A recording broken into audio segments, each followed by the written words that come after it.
현재 박학렬은 필리핀 마닐라 외곽에 위치한 뉴빌리비드 교도소에 수감이 되어 있는데요.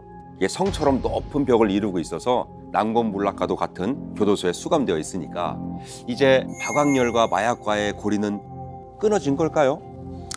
그러니까 드라마나 영화에서는 권선징악을 제대로 보여주기도 하잖아요. 그런데 현실에서는 결국 돈이 권력이죠. 박학렬은 교도소에서 VVIP로 등극합니다. 지금 이 순간에도 이 스마트폰을 손에 쥐고 언제든 전 세계로 뻗어나갈 수 있다는 겁니다. 이런 말도 안 되는 일이 어떻게 가능하냐. 그가 있는 교도소가 어떤 곳인지 알면 여러분도 우리도 이해가 될 거예요. 필리핀 뉴빌리비드 교도소 교도관을 직접 만나고 온 한 기자의 이야기를 한번 들어보자고요. 일반적인 감옥과는 굉장히 다릅니다. 창살 자체가 없어요.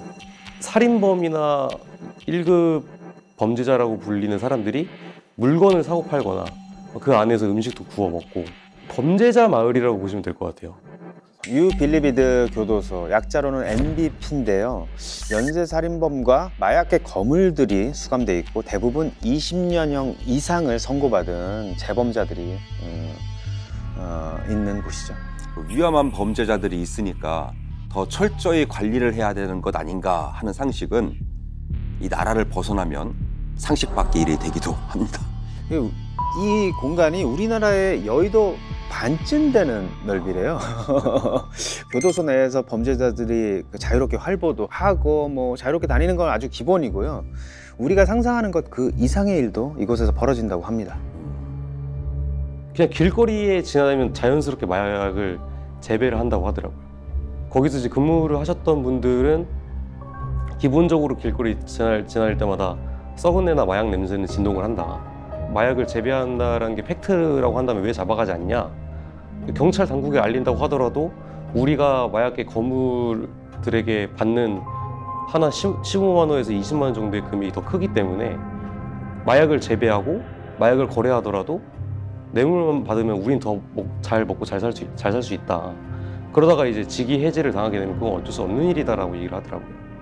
야, 이거 진짜 해제도 너무하는 거 아닙니까? 이거 교도소가 아니라 그냥 죄인들이 사는 마을인 거잖아요. 그러니까 저희 입장에서는 상상도 할 수 없는 얘기인데요.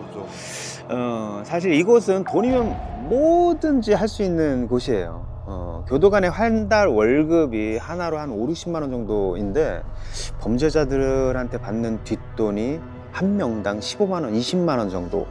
이 뒷돈을 여러 명에게 받게 되면 한 달 월급을 훨씬 뛰어넘으니까 그렇게 교도관들이 유혹을 쉽게 뿌리칠 수가 없는 거죠.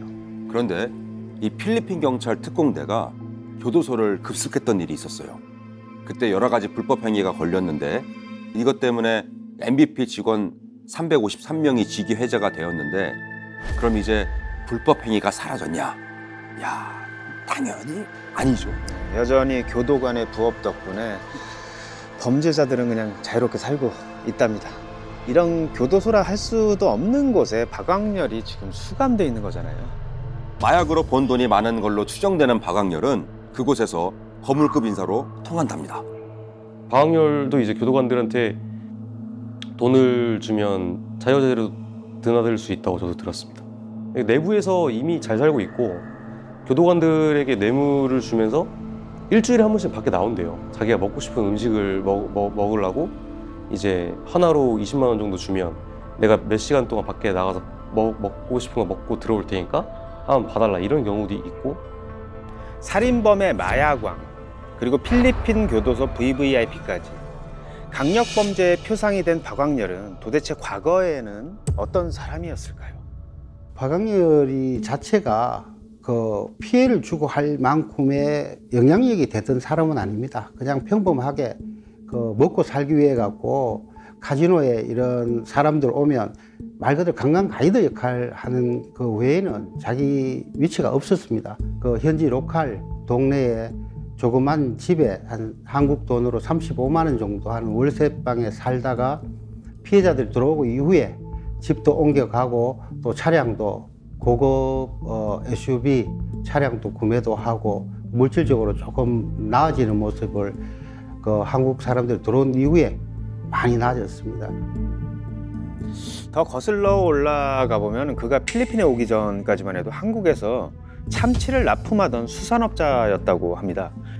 당시에 기사에도 수산업자로서 건실하게 살아가는 듯한 그런 모습이 공개되기도 했는데요.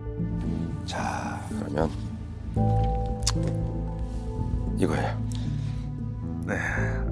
너무 순하게 생겼는데. 그죠? 예. 다정다감한 미소, 예.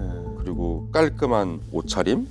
그런데 이런 박광렬이 사업 실패 후에 필리핀에 건너와서 전혀 다른 사람이 됐다는 거죠. 이 수산업자에서 3명을 죽인 살인범, 그리고 아해광이 되면서 몰라보게 달라진 모습이었습니다. 이렇게 살이 빠지고 점점 인상이 이렇게 어둡게 바뀌었어요.